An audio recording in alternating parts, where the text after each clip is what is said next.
Welcome to Percolating Thoughts. We may be drinking the coffee, but we're spilling the tea too. Welcome to another episode of Percolating Thoughts. So this week we're gonna kind of talk about not this week, oh my goodness, this month we're gonna talk about our journeys with faith and religion and that sort of thing. And disclaimer before we start this, everybody has different journeys, everybody goes through their own like ups and downs. Um and, I, for one, am like, everybody has their own sins and own background. And whatever issues or whatever um, they may or may not be able to accomplish, that's between them and God. So that is my disclaimer. But Belle, when did your faith journey start? Or, have you grown up religious? Yeah, I grew up Episcopalian. So basically I like to say it's the liberal form of Catholicism. So not all the crazy rules and um, very liberal thinking pattern, Mhm. without getting too political. But yeah, so I grew up in the Episcopal Church and I was technically baptized when I was a baby. And Mhm. we were there until we moved out of Kansas City. I loved it. I was like on choir. My mom, my aunt, and my grandmother all went there. So my mom and my aunt were acolytes growing up, and I went to the school attached to it. So, um, like obviously by going to that school, I was very much surrounded by faith. Like we had chapel and all these other things, and then we also like lived in a faith-based community. And so we'd have like morning prayer like on Saturdays or something like that. Um, Mhm. that sometimes I would take part in, but like we served the like unhoused population in Kansas City with the idea of following like Christ's teachings. So I would say I grew up not like ultra religious, but it was like a foundational part, I guess. Mhm. Yeah. What about you? Yeah, so kind of same thing, but not Episcopalian? Yeah, Episcopalian. Episcopalian. I knew I Yeah. was saying it wrong, and or I felt like I was saying it wrong. I was like, this doesn't seem real. But we grew up like Pentecostal. And I didn't realize that it was like, and it's not the Pentecostal where it's like, oh, these women don't cut their hair or whatever. It's not like deeply rooted Pentecostal. It's like a section off of Pentecostal. It's like more Assemblies of God, if anything. Yeah. And we were very, in my opinion, laid back and modern compared to, um, like Catholicism and Mormonism and that sort of thing. So I feel like it's more of like a modern religion, but there were um, very, what am I trying to think of? It starts with a C. Conservative? Conservative teaching. Yep, yep.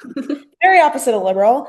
Not to get political, but conservative teaching and Unfortunately, church is political now, so yeah, yeah. Unfortunately, we don't know how to keep the separation of church and state anymore.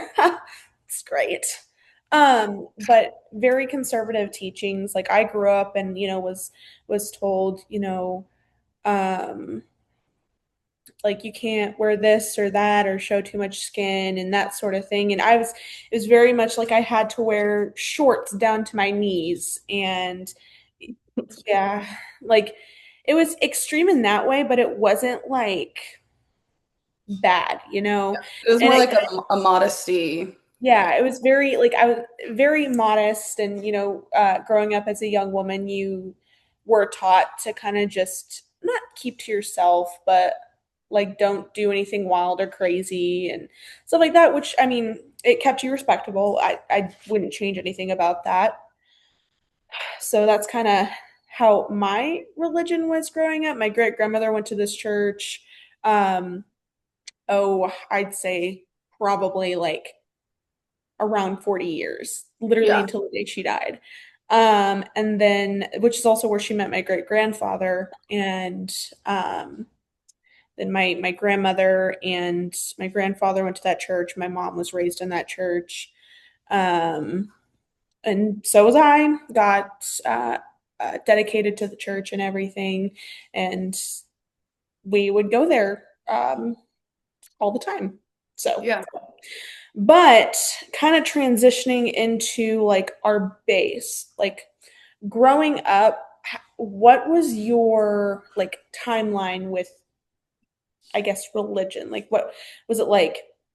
Oh, yeah, when I turned 12, I kind of shied away because of this and then started going to this church or something, you know? What was yours Yeah. like?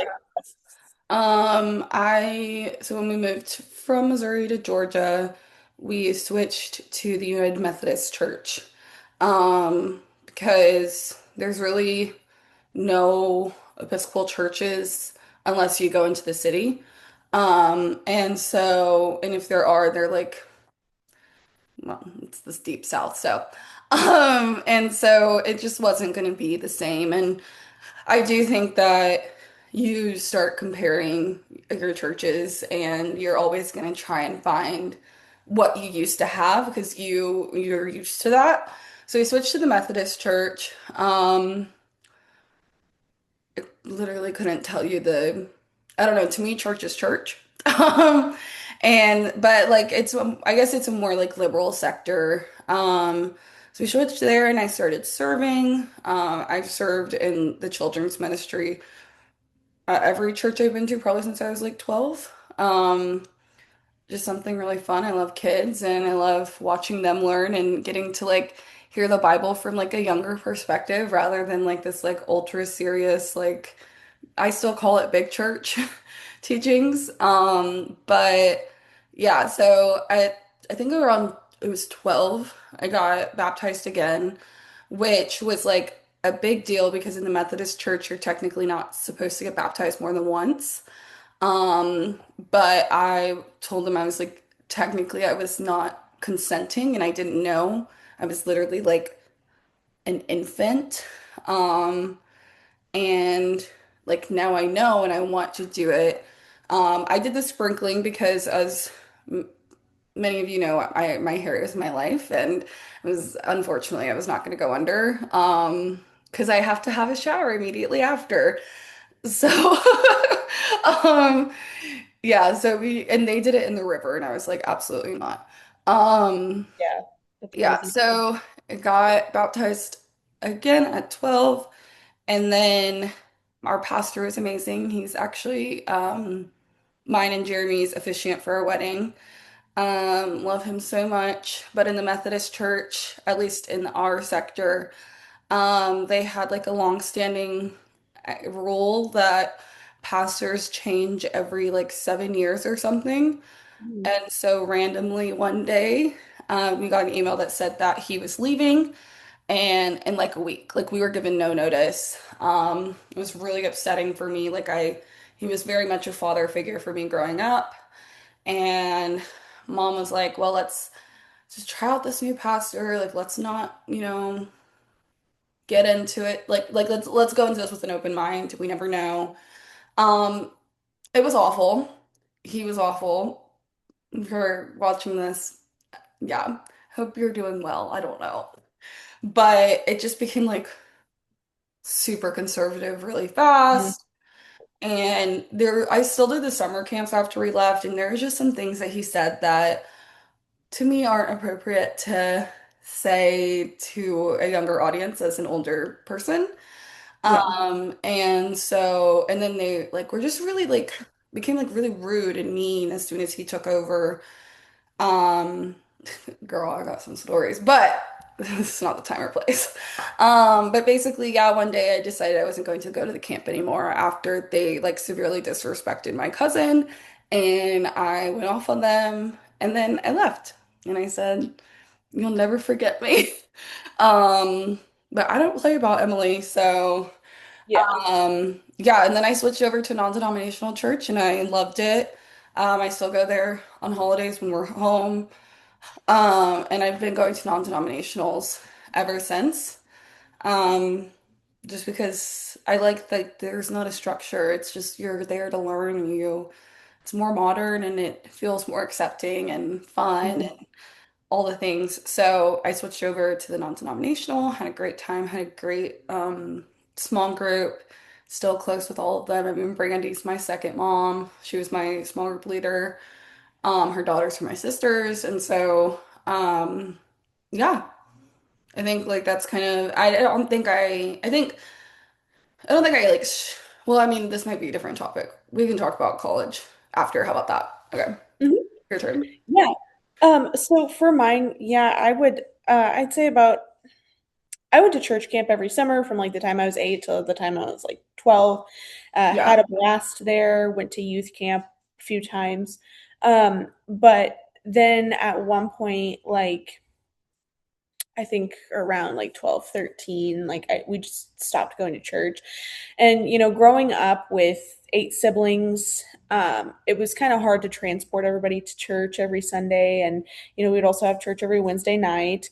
And then the other thing too was my stepdad. So my parents divorced like officially when I was like 7. And my mom married my stepdad like about a year later. And my stepdad went through a lot of stuff where like he was in and out of churches and he would go into like religious comas and stuff like that. And there was never any like structure in our house when it came to religion. So like every once in a while, like, my great grandmother would, kind of see that and she would be like, okay, let's go to church. And she'd if my parents couldn't take me, she would take me and whomever she could fit in the car. And so that really, kind of helped my journey.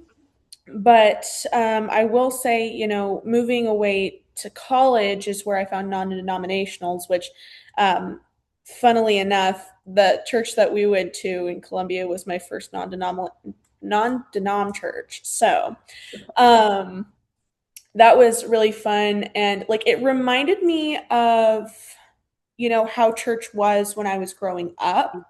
But after our like longtime pastor left, this new pastor came in, and he was for big church. He was great. He seemed great, like kind of right off the bat, but um, sometimes coming home and then going to holiday services or whatever. A lot of his teachings would relate to what was happening in the world, and I was just like, maybe we keep this out of that. Yeah. And it didn't really like sit well with me for one. Um, and then also like even growing up, my dad, he would be like, oh, or my stepdad, he would be like, let's go try out this Baptist church. Let's go try out this church. Let's go do this church. And like we would hop around to different church communities and stuff. Mhm. And it was just really confusing, really exhausting, and I wasn't getting anything out of it. Um, so that kind of helps. But the non-denominational like church, I've gravitated more toward that just because I have yet to go to a non-denom church where they haven't included politics in Mhm. or where they have included politics in their teachings. Like Yeah. everything is very like straight to the point, to the Bible, maybe relating to everyday life, but not in the point where it gets political or whatever. Like they're just teaching you what's in the Bible and kind of helping translate, and that's all you need. That's all you need at a church. Yeah. So yeah. Yeah. Yeah, I think like talking about college, I I had a hard time with the transitioning of like well, even in high school too, of they're not celebrating Ash Wednesday. That's just always been a thing that I've like always like taken seriously, but as the years go on, less and less churches do the ashes or do the service or it's just like an online worship series. And so I think like in Columbia, I would go to the Episcopal Church, or one time I went to the Catholic Church on campus. Um, I took communion, guys. Um, because you're ridiculous. But that's just me. That's just me. I mean, we No, took communion at my church too, like growing up. It's just yeah, they were like, if you're comfortable, here, take yeah, communion. But it wasn't like in every like how as serious as like the Catholics do it. yeah. So yeah, on Ash Wednesday I did, and you know what? If God has a problem with that, we can talk about it when my day comes. But I also take communion seriously, so I'm not gonna not do it just because they're like, you're not in our church. But like I didn't really find one, and I didn't really start. I feel like I didn't start looking till I moved next to the church that we ended up going to for a while. But even then, like, it was just hard because nobody else was going. And so I usually would just like watch my home church at home or do like Devo, whatever. And I think like that was a hard season to like be in because you know your whole life, like you said, you're going Sunday, Wednesday, Sunday, Wednesday, Sunday, Wednesday, camp, camp, camp. Um, and to like go like and jump and be like, oh, and now I don't have that structure and I have to be intentional. And I think too, like I have a lot of social anxiety, so I like try to join the small group, and then they were like, "Well, if you can't show up as often as we want you to," I was like, "Okay, then I'm not coming." Like I was like, "I don't know who you think you're talking to, but you're not gonna like Bible thump me because No, of life." right. And I feel like that's a big thing too with religion right now is, and especially like Christian nationalism, but like these people are like bullying you into wanting to be religious. That's what's pushing people away. Like you're Yeah, bullying people to be in these religions, and I don't want to do it. If you're gonna bully me, then I'll create my own community. But yeah, like that's the issue right now. yeah. And so, and I also think like, I mean, and you might also have the same experience, like. My mom didn't go as often, but she always pushed me to go. She was like, go serve, go to church, do it. She just wouldn't go as often as I did. It was definitely a huge part of my identity in high school. Um, like I was there 3 services and then the high school service at night. Like I was dedicated. But yeah, and I think like that helped me stay in the church while the rest of my family kind of slowly and surely left or became holidayers.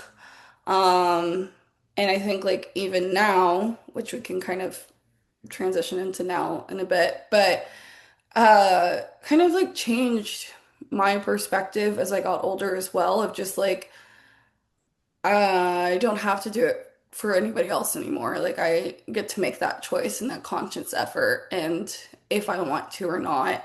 And if that makes me the Jesus freak of the family, then I will happily be the Jesus freak of the family. Um, but yeah, I definitely think as I got older, I watched kind of those key figures that, have been going to church leave. And I think that was really hard on younger me. And definitely, like older me, I've had to learn how to be comfortable with that. If that makes sense. No, I get it. And I mean, honestly, church is more fun when you know the people there. So like even in my childhood church, like growing up with the people who went there, like that's what made it more tolerable to go. And even like having a whole bunch of family there, like I felt a lot more comfortable. But like if you had not dragged me to that non-denom church in Columbia, I would have never gone. And same with the non-denom church I have gone to here in St. Joe, which, and then I've slowly started to realize, oh, maybe I need to like take control of Hmm. that and then not have to worry about if someone's going. Because like the only reason, like with the non-denom church here that I have gone to, which I keep telling myself like I need to start going back, I need to start going back, and I just haven't. And they do have like online services that you can watch, which is really nice, and Bible studies you can follow. But I invested in my religious future with like, oh, maybe I should sit down and do devotionals Hmm. and find like a guidebook so that way I can sit down and study this and really make sure that I'm doing my part as a servant of God to make sure that, you know, I can maybe be in heaven someday. But, like the girl who I went to this church with, she's no longer in St. Joe, Hmm. really. And so there were like a few times where I went by myself and I was like, oh, this isn't bad. And the people Hmm. aren't scary. And, you know, it's just Yeah, you're doing your thing, you're worshiping, yeah, it's between you and God. So, yeah, no, for sure. I think now, it's like I go to a non-denom in Knoxville. But I'm always out of town and I feel so awful about that. I've had to undo my church guilt um hmm many times because it's like, oh, I'm not there, I'm not going. And I also serve with a 3 and 4 year old, so that's like also really hard because it's like, oh, I keep declining because I'm not here. So church hurt and church guilt are very real, y'all. hmm And it's like hard to like work through that. And Jeremy loves going to church with me, but he works on Sundays, and so I'm always like less likely unless I'm serving to go. I'll go by myself, but it's like I wish he was there. And I hmm think like I miss that because I know he wants to be there. And so yeah, but I love my home church. They're great. But I did start the kind of like how you're like guys doing divas or whatever. My New Year's resolution was to read the Bible in 365 days. I Oh have. yeah. I've been working on it, guys. I am on day, and I'm sorry, God, if this is prideful for me to brag, but but I'm really proud of myself for sticking to it and, like not giving up because it can be hard when you're on vacation or you're doing stuff. And I've also had to unlearn that guilt of like it's okay if I have to catch up on 3 days on one day because life happens and God's not going to like smite me because of that. Like I'm still being an intentional servant, but I am on day 133. And it's just been like really fun. I've done it like through the Bible app, not sponsored, but you can sponsor. Um not but they just like I found one on there and I was like, okay, I'm gonna do it. Jeremy is partially doing it too, but I've like really like locked in and been intentional because because at least it's reading it to you and then there's also a devotional video. So you're not having to really sit down and like create a space, which I did in the beginning, and then I realized that getting ready in the morning is really therapeutic for me. And so I added it to that morning routine. Yeah. And I think that's helped me too to kind of like learn the ugly truths of the stories that we don't learn in hmm church. And like it's always funny when I like hear a Bible verse and then the girl talks about it and I'm like, oh my gosh, that's been taken out of context. Like so many times. And hmm so like it's really like cool to be like, oh, you know what? Actually, now I understand. And it's really interesting to see how that was out of context or to like in the like plan I did like tells the ugly truths. Like she talks about Right. she talks about the differences between enslavement and servitude and all these things. And so I think that's also really deepened my understanding and getting to know what it is that we're reading. It's not just like this glorified, like, ooh, like all these pretty stories. It's like it's real, raw human truth, and every person in the Bible, besides Jesus and God, were flawed. And Yeah. I think like that's so important for us to remember that um we weren't made to be perfect. God tried hmm that and they failed. And so yeah, I think it's also like made me see like I do believe in like that God is a very loving God, but it's also been able to like be like he can be a loving, wrathful God. Like his wrath is always a response to us not following his word or being a product of him. And I think that's something too that I've seen like so many people have church hurt from is like learning that God is a wrathful God, but it's learning, like he's a wrathful God because just like our parents, he's upset. Like our parents get upset when we don't do something they want, and it's like a similar feat. So, definitely love a good Devo. Definitely has been really challenging, but at the same time, like really fun to be able to be like, yeah, I know at the end of the 365, I'll be like, I did that, and not a lot of people can say they read the Bible all the way through. And but if you do choose to do it, find a plan that mixes the books together. Because like right now, it's like Second Samuel mixed with First Chronicles, and Psalms. So it's connecting all of the stories of David together, rather than like, oh, you're reading straight through this book without, and then Oh reading through yeah. this book. Because I And like tried that once and I chaotic and hated having to that. connect it all. Yeah. Mm-hmm. I tried that once and I hated it, and that's why I didn't do it earlier, but this plan slays the day. But yeah. Okay, I'm off my soapbox. It's your turn. Yeah, no, did we have a question? What was there? I don't know. I think it was I just think kind of already. like post grad. Oh, post grad. Okay, yeah. Yeah. So I feel, and I remember like telling my great grandparents like before because my great grandmother was like always wanting to say, hey, you need to be in church, you need to be in church, or Mhm. we really miss you here at church and stuff like that. And it wasn't in a way to like guilt me. It was just, she wanted to kind of secure my future and make sure, that I grew up in a loving, faithful household. Mhm. And stuff like that. And basically, yeah. So I remember being in college, like, I don't have time to go every Sunday. Like, I don't have time to, join youth groups, or I don't have time to sit down and just like read the Bible. And it sucks because like there are days that are better than others, but like my great grandmother used to wake up at 6 a.m., read the Bible, and then listen to the preachers on TV. Like she was heavily religious. Yeah. Um, and I aspire, one day to, be as not like in a good spot or kind of like she was, I feel like. Um, but in college, like with the exception of the few times that we went, closer to the end of senior year and everything, I was like, you know what, it's fine.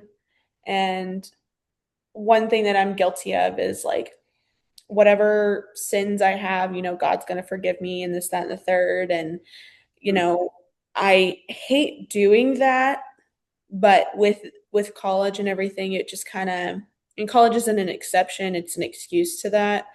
And Yeah. I just feel bad. But now that I'm not in college, I have a little bit more time to be able to pour into that Yeah. and make time for it. And of course, everything like if I miss church one morning, like it's an excuse, there's no reason I should be missing church every morning. And I've been bad about it lately, but I will say I've been better about it than I have in previous years. So there's some progress there. And also, trying to make sure that I can do devotions or sit down, and especially in this new season of life where like marriage is coming, and I'm trying to devote myself to a partner and make sure that we're rooted in, religion and equally yoked and all of that good stuff.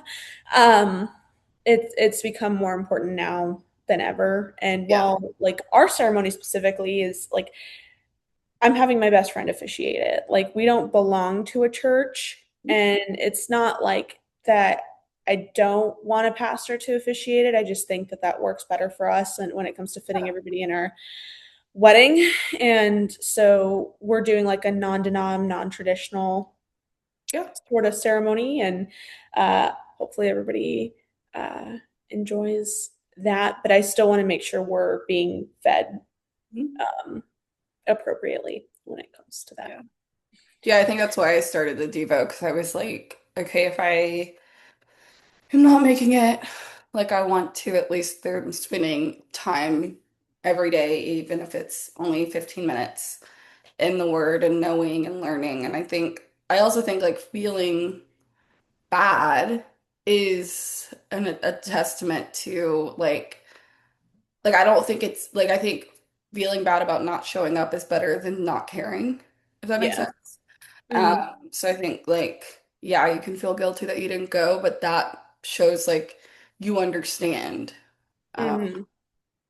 yeah, I think it's also really hard in this day and age because so many people have left the church because it's become political or they decided that we accept some people and not other people um and I think like that is also hard to not have that community because it is lacking now more than ever. And like, yeah, you can go to these young adult youth groups, but I still feel like, at least for me, like I feel, I mean, you too, like we're older than our years, and and that's why I like haven't joined because I'm like I am in a different season where I am not just here because I want the Bible, no offense, dumbed down for me or as like a social gathering. Like I'd rather be, but then like we're too young to join the adult groups, and so somebody needs to figure that out.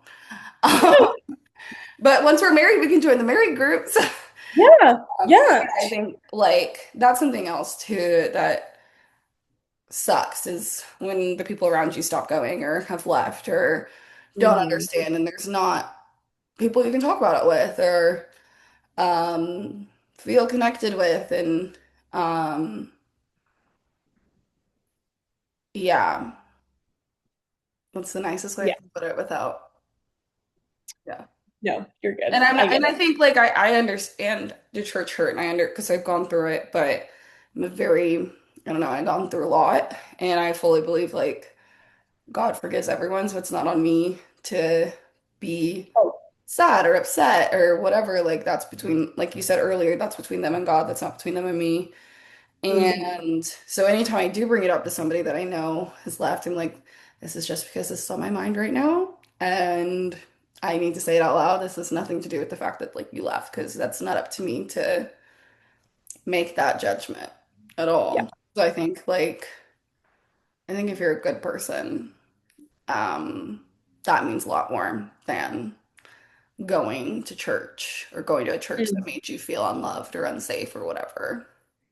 Oh yeah. And I mean, who's to say you can't read and do your own stuff on your own and uh interpret the Bible on your own and everything? That's still, you worshiping, you going to church, Yeah. whether it's an official church or not, it's still you taking time to spend time with him. So, all right. So, all of that deep talk behind us. Regardless of what religion you practice, or even if you don't practice a religion, or um, you know, your own, who knows, or if you believe in God or not, hopefully, whatever you have going on, it's between you and some higher figure, higher force. And, one day that'll be settled. Um, I don't know. It's Yeah. always awkward. Like, I know there's a whole bunch of stuff and religions and practices that people follow, but hopefully, it all works out for you in the end. Um, so I'm not trying to be insensitive or anything. No, I'm Um, a firm believer that we all worship the same God. So, yes. So, well, um, and if you have any religious information you would like to share with us, or if you, when it comes to faith-based practice or whatever, feel free to comment down below. We always love to hear from you. And we're not perfect ourselves. I'll be the first to say that, but we can certainly try. So, and I um, think that yeah. none of this is said without us. Like, obviously, we didn't go really deep in our trauma. If you want to go deep, you can go back and look at our first season. Mhm. Like, obviously, like this is a semi-glamorized version of our faith journeys, and Mhm. they're not linear. And we're very fortunate to like have the faith journeys that we have where we didn't feel displaced or things like, or we found a solution or something like that. So I Oh think yeah. we like don't take this as our story. We are just, I think I'd say we were just rooted and grounded in our faith, that we were able to make it through the hard things that we've gone through. Mhm. But if you do feel the need to be like, oh, their story feels too perfect, I suggest listening back to season one, and that is a really big insight into both of us. And yeah, so I just wanted to like put that disclaimer that just because it's beautiful now doesn't mean it was always. Yes, that's a good way of putting it. But without further ado, thank you for listening, and we hope to see you next time. Cheers. Cheers!